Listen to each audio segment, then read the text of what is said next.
The Eduqas WJEC specification requires examination candidates to be able to talk about ethical naturalism as a meta-ethical theory. In particular, you are expected to know and be able to analyse the ideas that objective moral laws exist independently of human beings. Moral terms can be understood by analysing the natural world. Ethical statements are cognitivist and can be verified or falsified, and that verified moral statements are objective truths and universal. Many ethical theories you considered in the first year of your studies were normative in nature. This means that they were more concerned with the question, how should I behave? This is not the only way of doing ethics. In fact, there are 4 ways of considering ethics. Firstly, descriptive ethics simply makes statements about what is considered ethical rather than prescribing behaviour. For example, in the UK it is thought good to have only one wife at a time. This is a descriptive statement that tells us what is moral according to a particular tradition or culture, but passes no judgment. Normative ethics is the production of a theory that will go on to prescribe behaviour. Thus, our journeys into natural law, utilitarianism and situation ethics are all normative ethics. Applied ethics is what you have been doing when you look at the way in which these theories can be put into practice, such as in how utilitarianism might prescribe the use of nuclear weapons as a deterrent, or how natural law might be applied to abortion and euthanasia. Metaethics is the consideration of something beyond this. Meta literally means after or beyond. It is the discussion of the actual language of ethics and how we might come to understand the words good, bad, right or wrong. If I were to say murder is wrong, how can I come to such a conclusion? Does it mean anything, and how do I know? You have already done some metaethics in the form of divine command theory.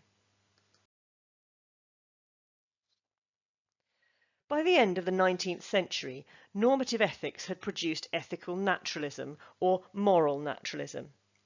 This is a meta-ethical theory which states that the meaning of ethical language can be found in the empirical world.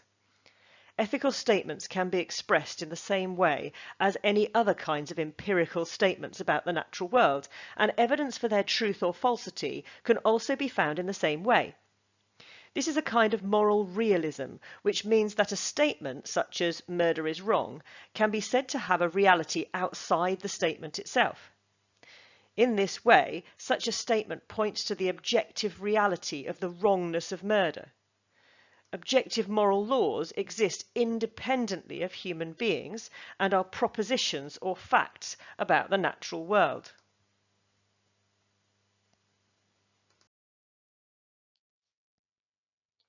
There are a lot of different types of ethical naturalists.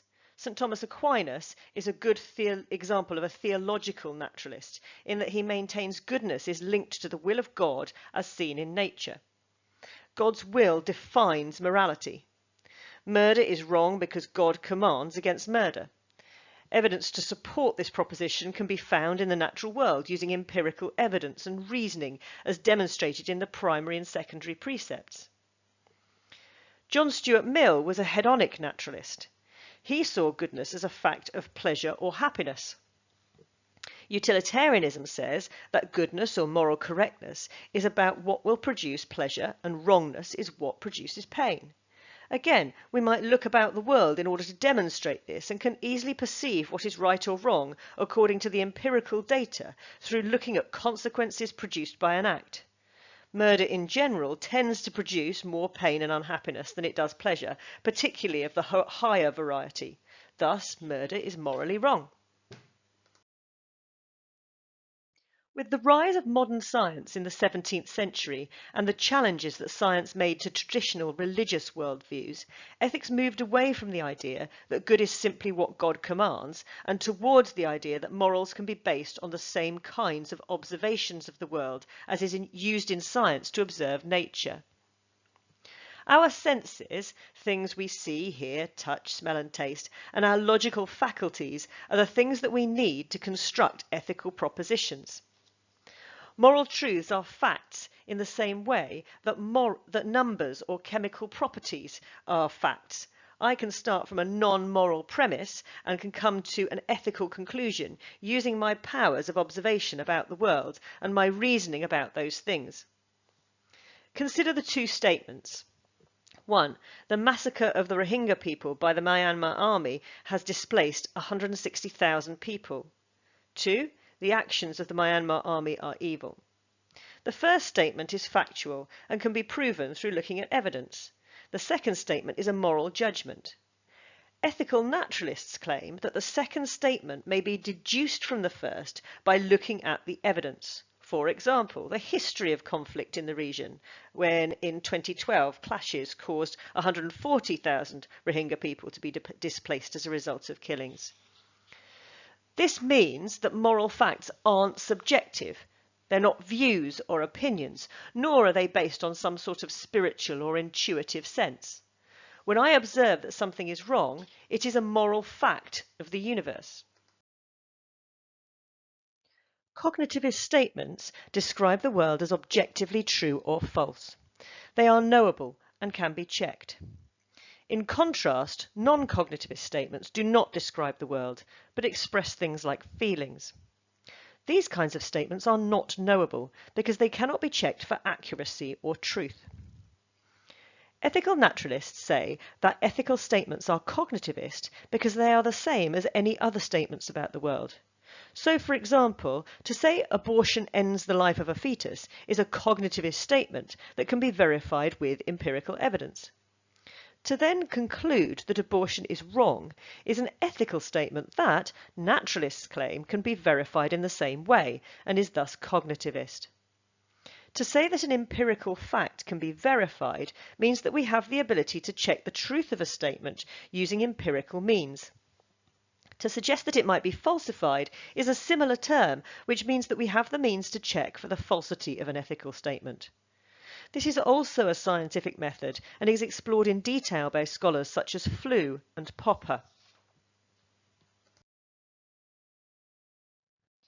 If ethical statements are the same as any other empirical facts, this would mean that having been verified, such an ethical statement is objectively true, independent of opinion or feelings. For example, if we can prove that animal testing is immoral, then we can say that the immorality of animal testing is not subjective depending on culture, upbringing, or feelings. Instead, it is an objective truth that can be applied universally to all people at all times. It is important to note that science is not infallible. Modern science is about giving us the most accurate understanding of the world based on information empirically and rationally available. We may revise our understanding of the world when new information becomes apparent, and so ethical naturalists use science as the best guide to moral behaviour, and much more trustworthy than theology or intuition. At the same time, naturalists must do what good science does, and revise its understanding when new knowledge comes to light.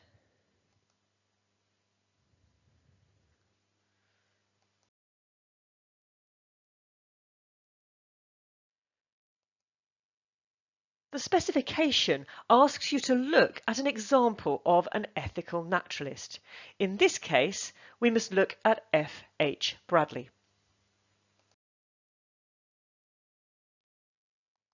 Bradley can be considered an example of an ethical naturalist because he claimed that morality rests upon certain facts or propositions that are true about ourselves. Bradley was influenced by Hegel, who had claimed that when human minds come together in unity with the Geist or spirit, then society will be harmonious. This for Hegel is our ultimate aim. In turn, Bradley took an approach to ethics that he felt led to the individual and the community achieving oneness with God. What was good, bad, or right or wrong was clearly identifiable from observing ourselves and our place in society or the world. Morality is achieved when individuals embrace their role in society. Bradley had rejected hedonism as a moral system because he felt that seeking pleasure as an ultimate good doesn't provide us with self-understanding. He also rejected the idea that we should perform our duty simply for the sake of performing our duty, as Kant had suggested. For Bradley, it is evident that finding one's station and duties in life is the highest good. So, the vital thing is to pursue self-realization within the community in which we live. Ultimately, the most satisfying life will be to fulfill our role in the family and community, and to adopt the values of that community.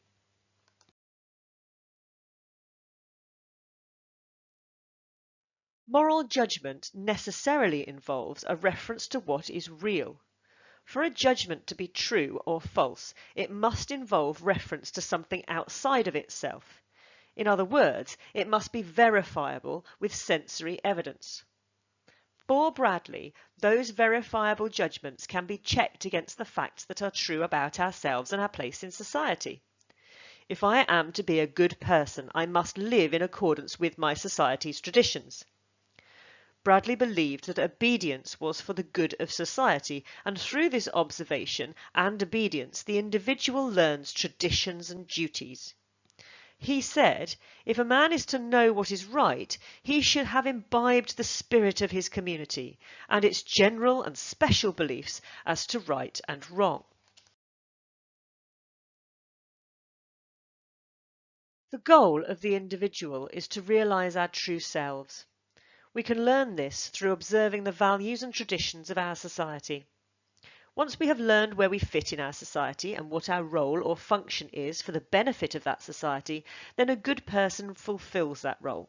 It becomes our duty to do so for the benefit of the whole society. This idea of ethics is cognitivist because we can know our role in society through observation and analysis. In this way, ethical statements analysed for meaning meta-ethically, like murder is wrong, can be seen in scientific terms because we can observe the destructive effects of murder upon society as a whole, as well as to the self as an individual.